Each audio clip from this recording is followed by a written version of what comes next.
Welcome to Wed and Wild. This is the podcast where we talk about the wild, wonderful, and downright ridiculous parts of marriage and family life. We are the Smiths, a married couple who's surviving love, kids, and each other. Welcome back, everybody. Welcome back, everyone. Today we're going to talk about how to express needs and emotions effectively and active listening techniques to understand each other better. This is an episode that I clearly need to focus on. Yeah, I would say you're the queen of lack of communication. I'd say lack of communication. I would say I'm the queen of tuning you out. I guess that's a lack of communication. Well, I mean, for me, it's do you ever listen to me or do you just wait for your turn to talk? I always start off listening to you and then I naturally digress and start to tune you out. For example, like this morning when you were talking to me about your socks. I feel like just like somewhat interested, but I was like also like I'm watching TV. So kind of I'm like, yeah. I just feel like you have very selective listening. You hear what you want to hear and interpret it the way you want to interpret it and not how it's meant to be interpreted. Yeah, I feel like that's probably a woman's thing. Yeah. I would say I don't know. I am not a woman. I cannot say if it is or isn't. So we're going to talk about why couples struggle to communicate. And I tend to need emotional validation, while James tends to be more solutions focused. That's true. Because, I mean, once something happens, it's already happened. So my goal from then on is to prevent it from happening again. Well, I'm more of like I need you to tell me I'm doing the right thing, or, hey, yeah, I don't know. I'm looking for you to validate my feelings. Well, it's because you talk in code and expect me to just know what you mean or what you need. Yes, because we've been together for so long that I'm like, oh, he should understand and know what I'm thinking by now. And still to this day, though, I ask you every time, what do you mean? Because you're not specific. You're very vague in what you ask for or how you communicate. Yeah, that's the code we're talking about. Yeah. So I constantly find myself asking, what do you mean? Like, what are you talking about? Like, just say it. Be direct. Maybe I need to embody more of the directness that I do at work with my personal life. Yeah. I mean, I would say I am very direct when I speak. If I'm like, hey, this is what I need this from you, I just say it. I don't try to beat around the bush or do your speaking code thing. Yeah, like speaking code, like I need help and I don't tell you exactly what I need help with. Yeah. Or like I'm overwhelmed, but then I don't tell you what I'm overwhelmed with. You don't say anything. Yeah, I just say like that. That's it. And then I'm like looking for you to be like, oh, I'm going to be saving your day. And you don't know what I'm talking about. Yeah. So I might do one thing and then it's the completely wrong thing. That's not what you wanted at all. So I'm like, well, I try to take initiative. Now you're still mad because I didn't do what you wanted because you never told me. Although you did tell me one time to make a list of things and I did, and they didn't get accomplished. So I feel like even though I was really clear. That list was very unrealistic to finish within a 6-hour period. I forget what it was. What was on that list? I don't know, but I looked at that list and I even told you, I was like, that is not a realistic list to finish in 6 hours. Okay, what about today or last night when I was like, I want to sleep in tomorrow. And you told me sleep in next weekend. Yeah, you get to sleep in next weekend.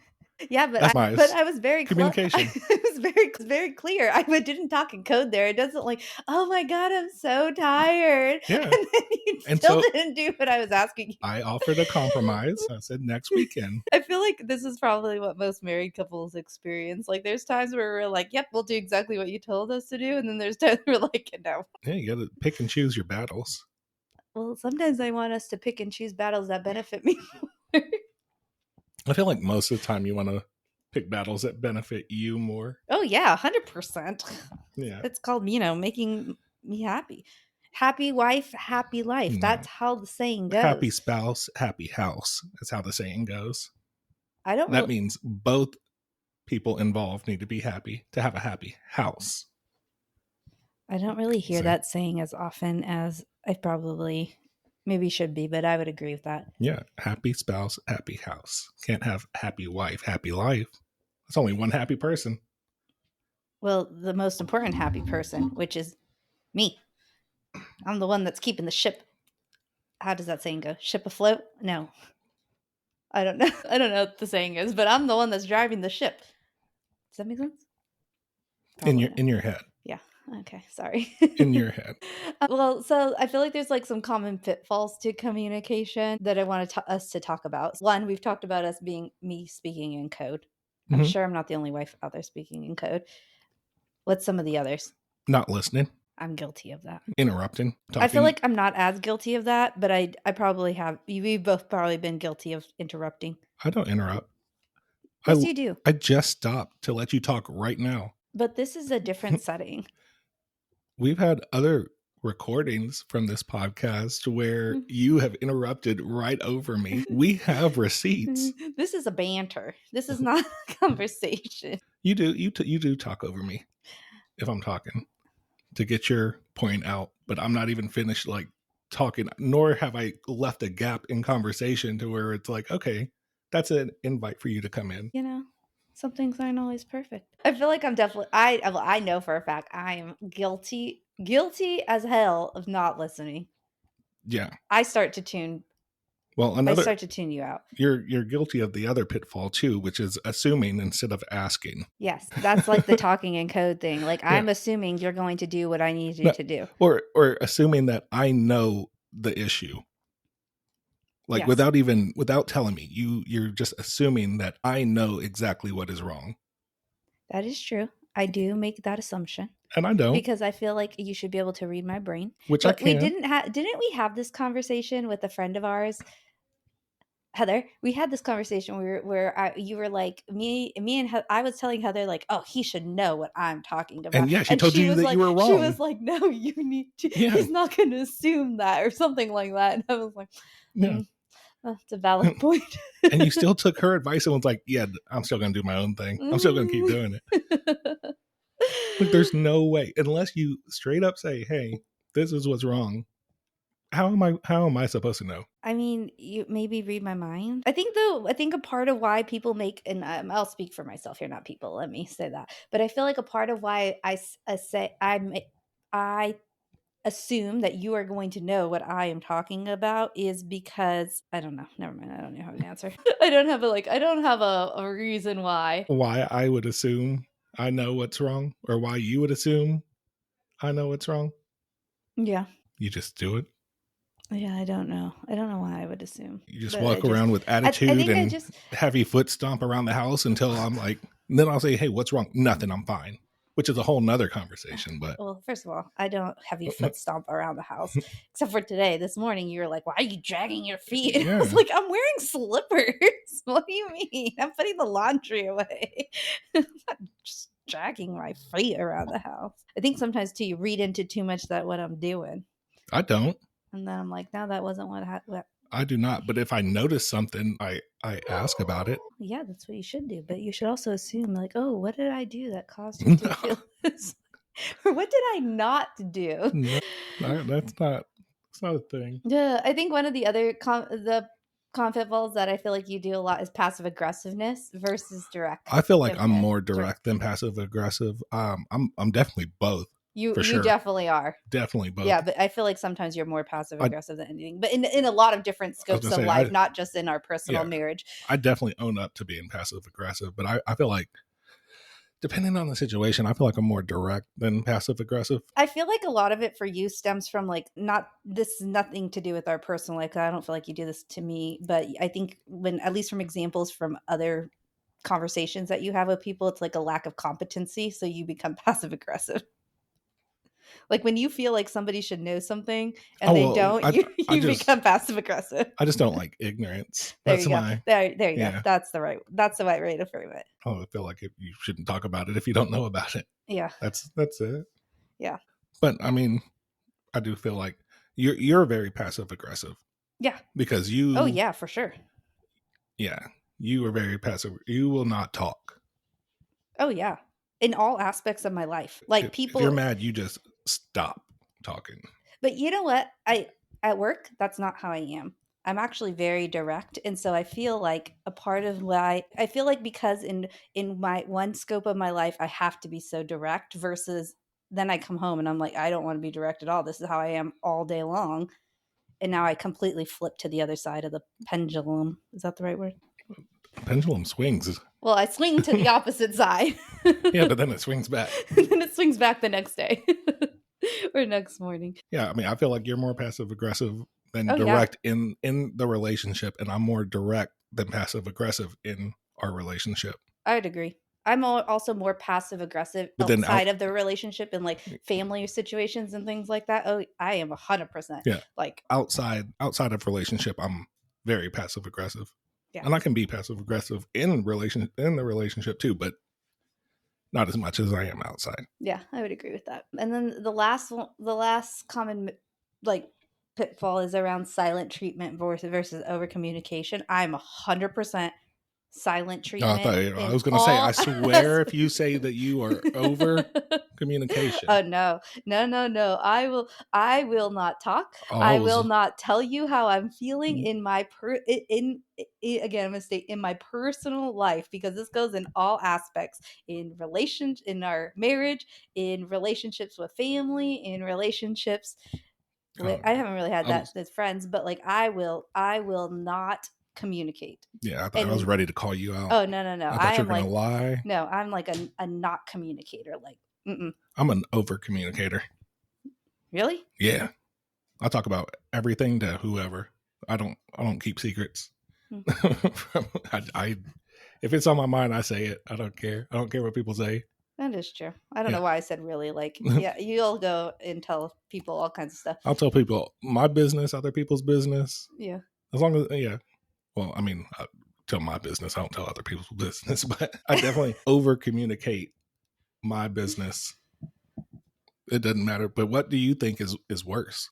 Like, what's more toxic? What's the toxic trait? Over communication or silent treatment? I think it kind of just depends on the situation, because there's like times where I will not communicate because I know if I do, it won't be good. Right. So like that to me is less toxic than me just taking some time. And I think the clear thing is that people know I'm upset. Like, it's not like I'm like not talking to people and people are like, oh, why is she not talking to me? People know that I am upset in all aspects of my life. They'll be like, oh, she is upset. I don't talk until I'm ready to talk. Yeah. So you said that it won't be good if you talk. If I'm like over communication. That's a lack of communication skill. Well, it's not that. It's just that I'm not in the mental space to be able to talk at that given time period. Because you do not know how to communicate properly. Maybe. I mean, because why else would you think that? I'm too emotional, and at that time I can't. I need to process my own emotions before I'm able to communicate with others. That's how I feel. And even when I start to communicate, I get overly emotional. What's your timeline on that? It depends on how exactly what is going on. It could be 2 weeks, and then by then I don't feel like that's a good way to communicate.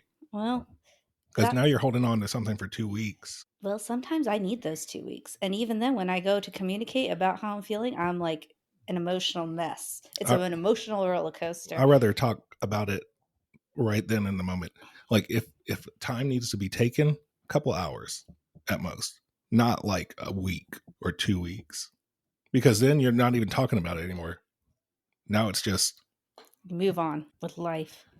And now you're going to always hold that grudge. Yeah, but I don't hold grudges. I feel like with some people, I do feel like the silent treatment is more toxic. And like I said, I feel like it's just a lack of communication skill. I feel like it's a healthy boundary when I'm not ready to communicate.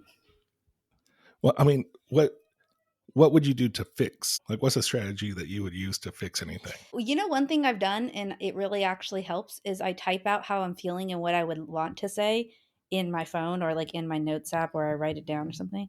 And then I sleep, and then I reread it the next day, and I'm like, oh, I should probably not say that, or I should probably take that out, or I should then, maybe get rid of that or delete the entire note in general. But that's one thing I do. And then sometimes I say what is in my notes, and sometimes I don't. Have you tried active listening? Tell me more about what you mean by active listening. Like I hear what you're saying, and this is how I feel. No. Oh, what do you mean? No. So like you're actually paying attention. And to prove that you're paying attention, you're repeating back what is said. So if I'm like, hi, my name is James, you would be like, your name is James. Yeah. So, I practice that in my daily work life all the time. Me too. In my personal life, maybe not so much. I'm like, I'm over this. But it's just to show this shit. It's to show the person that you're talking to that you're paying attention. You're but you know what? Taking what they said and summarizing what they said. You're not putting it into your words. You're just using their words. Doing things like what I'm hearing you say is blah blah blah. Yeah. Well, let me see if I got this right. You feel the blah blah blah blah blah.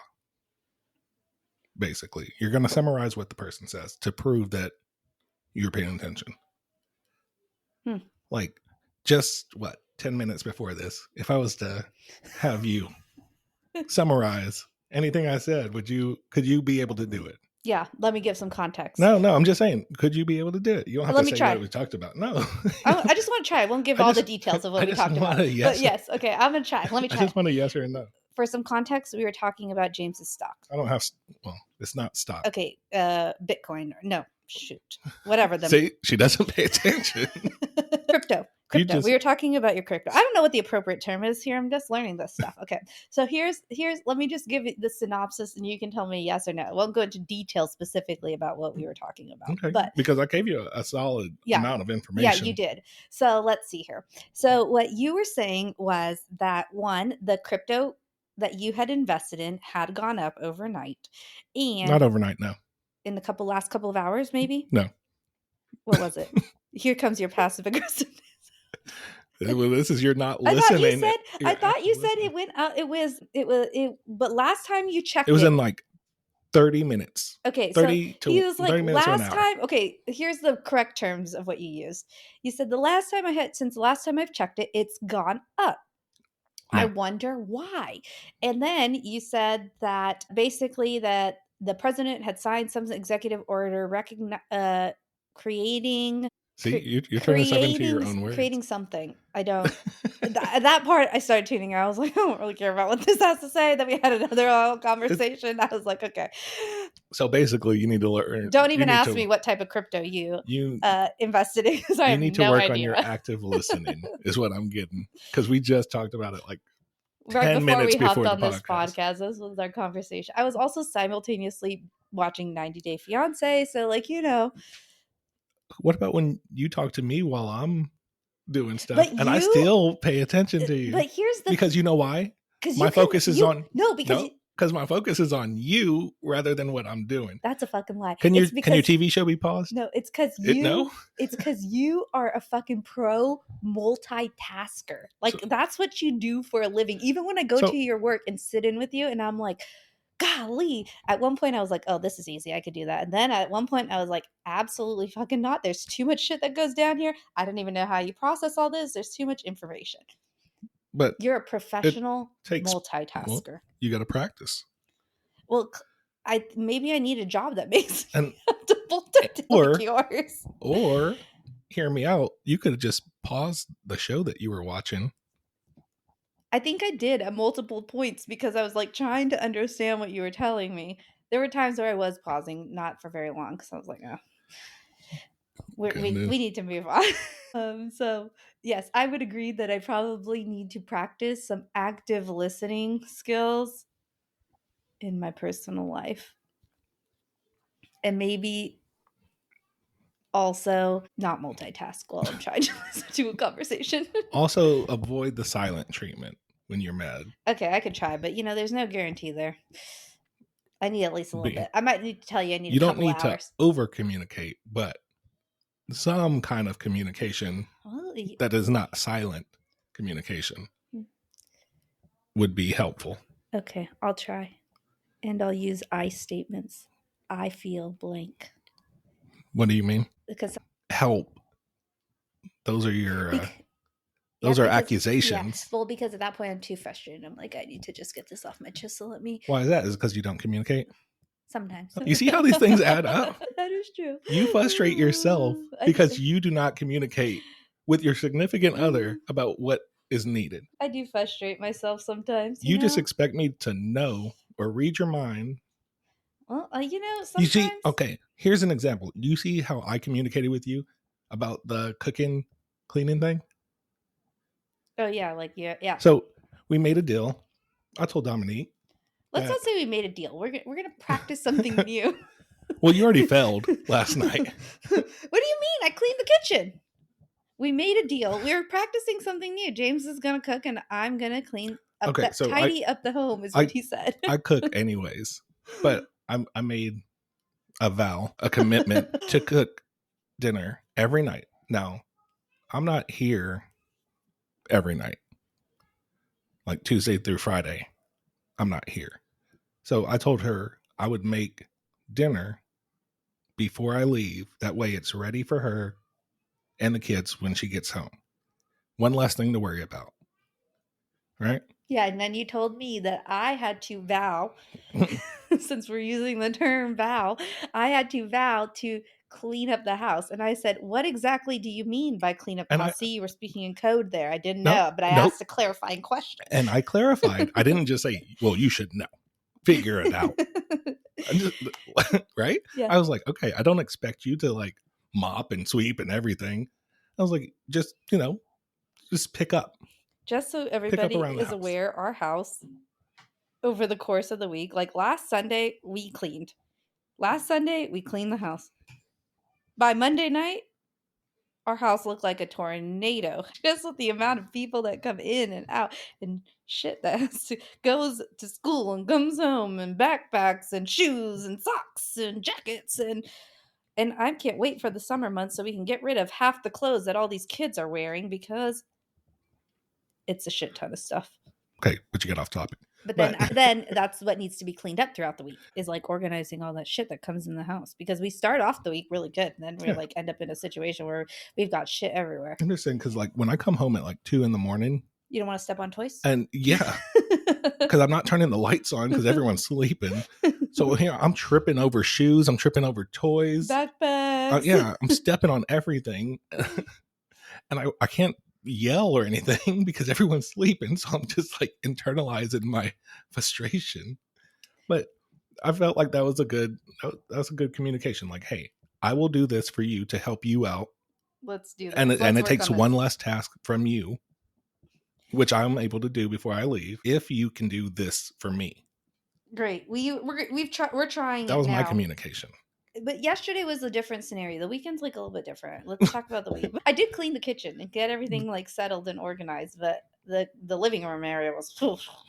We've also been home 2 days now, so let's see how tomorrow goes. Well, tomorrow's a unique situation because we're all home tomorrow. But let's see how Tuesday goes. Because we also said we were going to meal prep and that didn't happen. That lasted 1 week. So well, I mean, I have to eat too, so I have to make some food. I have been eating breakfast, so that has continued. So let's see. And I guess another strategy that could talk about would be like, when do you let things breathe and when do you talk about it? Like I said earlier, like my expectation is, cool, if you need some time, take a couple hours, but I expect a resolution that day. Whereas you're just like, nah, I'm not talking about nothing for a week. I'm not saying a word. So like when do you make that decision? When I'm emotionally ready to make that decision. But you still don't talk about it. Currently as it stands, that's when I am able to have a communication. Yeah, but you don't. But that's what I'm saying. Like, when is it good? I guess to take that time, rather, because depending on the situation for anybody, you're not always going to be like, this happened right now, so we're talking about it right now. I think it depends on how not severe, but like how intense of an argument you have to have. I think it's not certain things that you probably should just talk about in a couple of hours, and there's probably some things that you might need to take some time to decompress and then approach in a conversation. So I think the question that we need to ask ourselves is whether or not never going to bed angry is good advice or not. What are your thoughts? I would prefer not to go to bed angry. My personal thoughts, if that's the question. Yeah, you would like to handle it, solve the problem, and keep it moving. Yeah. So if you need time, hey, take time. don't take all the time. You can get you an hour or so. But yeah, because the longer it takes, the more upset I get. And then now I'm dwelling on it and I'm coming up with all these extra other things that are bothering me. Yeah. I mean, and I'm the opposite, where I'm like, the more time it takes, the less upset I get, versus the less time I get, the more upset I am. Yeah, no, I get angry there. I will say though, I the feel like longer I it takes. don't go to bed angry. I don't think I go to bed angry. Do I go upset? I go to bed upset. Yes. I feel, Angry is like a strong emotion to me, you I feel know? like I get more vindictive the longer it takes. it goes unsettled. Yeah, I can see that. And I could respect that. I feel like you should be able to communicate effectively and try to solve your arguments. And this is something I need to work on. So let's talk about a listener who wrote in, and they had said that their husband and them have the same fight over and over. She'll ask him to do something, like take out the trash or call the plumber, and he'll say, I'll do it later. But later turns into never, and she ends up doing it herself. She then gets mad and says that she gets mad and he says that she's nagging. He says he just forgot and that I should remind him nicely instead of getting upset, but I feel like I shouldn't have to remind him at all. Am I being unreasonable, or is he just ignoring me? You go first. Me go first. I mean, if he says he's going to do it, then he's going to do it. But was there a time limit on it? Was it like, hey, can you get this done within the next 5 minutes? Or was it, can you do it? Yeah, I'll do it. She didn't explicitly state that there was a time limit, but why do women always have to state, I need you to do this by blank time? Why can't you just do it? Because when does it need to be done by? Right now. So why not just say that? Or else we wouldn't ask. Well, why not just say that? This comes back to the speaking in code because that we talked about earlier. Because do it later. Like I'll do it later, just has a different later time clock than you do. Well, but like later to me, I've told you, yeah, you'll ask me, can you do it? Yeah, I'll do it later, and I'll do it within an hour or so. You know, it's just when I'm you'll ready do to it when do it. you're ready to do it. Like I'll do it.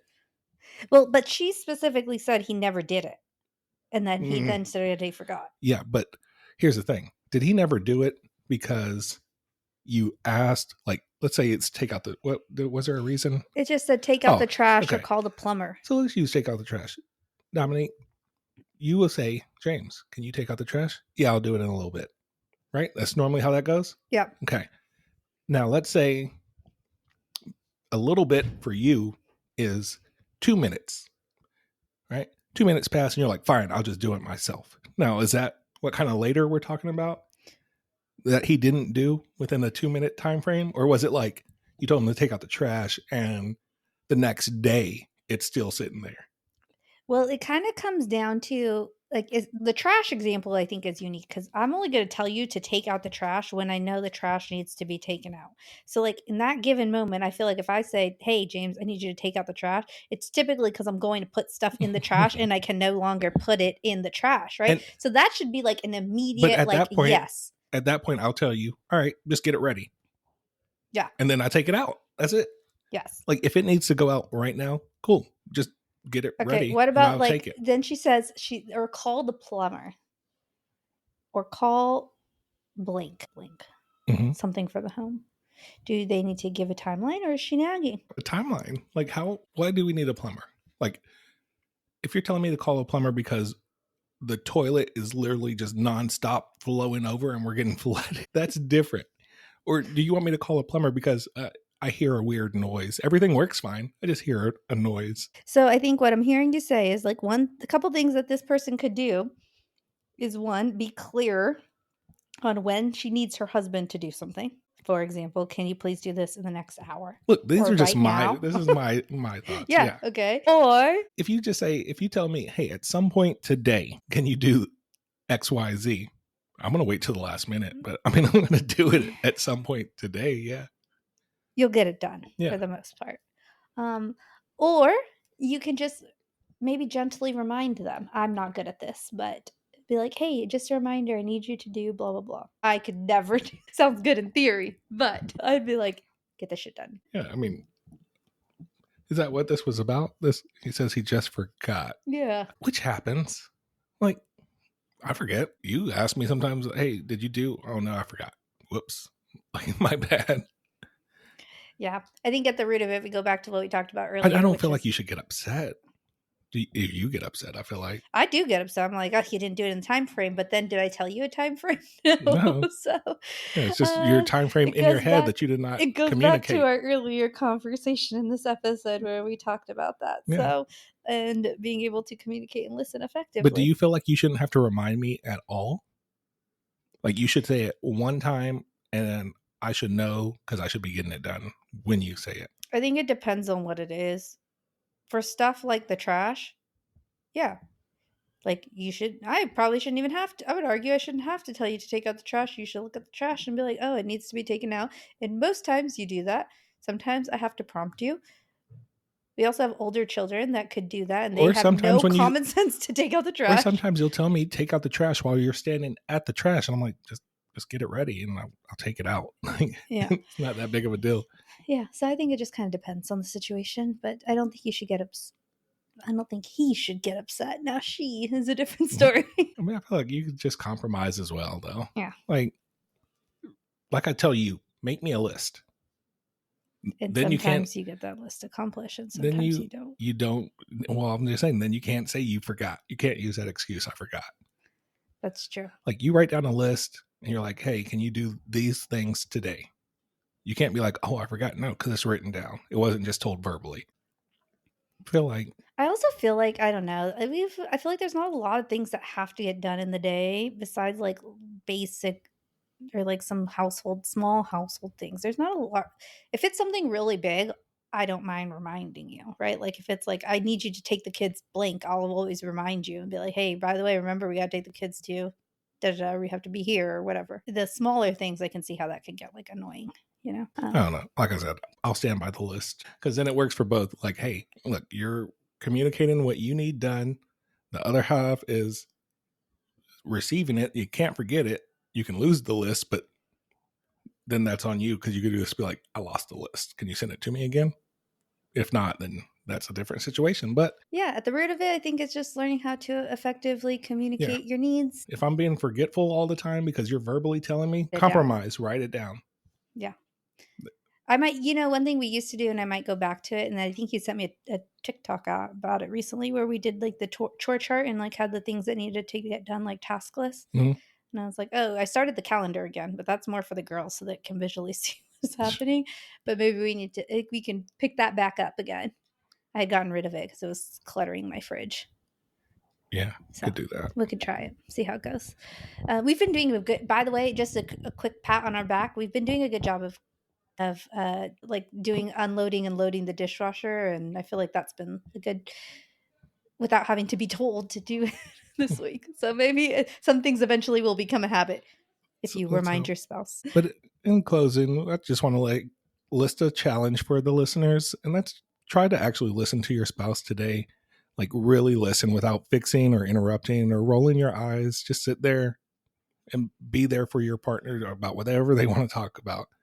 It's harder than you think, as we found out earlier when I didn't listen. Yeah, you couldn't repeat anything I was talking about, and the parts you did repeat were wrong. And spouses, James, when your partner does listen, don't test them with, well, what did I just say? No one wins that game, okay? Don't do what we did earlier and be like, all right, let's recount our conversation that we had just 10 minutes earlier. But we look forward to talk to you guys again next week. Bye, everyone. Bye.